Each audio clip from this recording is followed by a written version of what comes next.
Hi friends, இப்போ நம்ம Thala Ajith sir new போர்ச்சே car வாங்கியிருந்தாரு நம்ம எல்லாருக்குமே தெரியும். அண்ட் இப்போ அந்த காரில் ஒரு ரைடும் போயிருந்தாரு. அந்த வீடியோ இப்போ சோஷியல் மீடியாவில் செம்ம ட்ரெண்டிங்காக போயிட்டு இருந்தது. அண்ட் நேற்று நம்ம தல அஜித் சாரோட ஃபோட்டோ செம்ம வைரலாக போயிட்டு இருந்தது. நம்ம தல அஜித் சார் அவரோட நியூ கார் கலெக்ஷன் கூட ஃபோட்டோ எடுத்திருந்தாரு. அண்ட் நம்ம தல அஜித் சாருக்கு இப்போ கார் மேலே செம்ம மோகம்.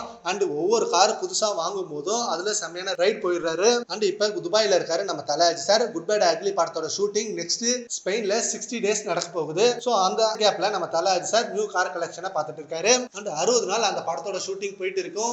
அண்ட் அந்த படத்தை எந்த கேப்பும் இல்லாம விறுவிறுப்பா படத்தை எடுத்து முடிக்கணும்னு ஆதிக் ரவிச்சந்திரன் பிளான் பண்ணிருக்காரு.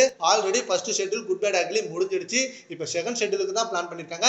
அண்ட் இன்னொரு சாங் ஷூட்டிங் ஒன்று பிளான் பண்ணிருக்காங்க. அண்ட் தேவிஸ்ரீ பிரசாத் இப்போ ரீசெண்ட் ஈவெண்ட்ல குட் பை அக்லி படத்தோட ஃபர்ஸ்ட் சிங்கிள் வெறித்தனமா வந்திருக்கு. அந்த பாட்டு எல்லாருக்கும் செம்ம வைபா இருக்கும்.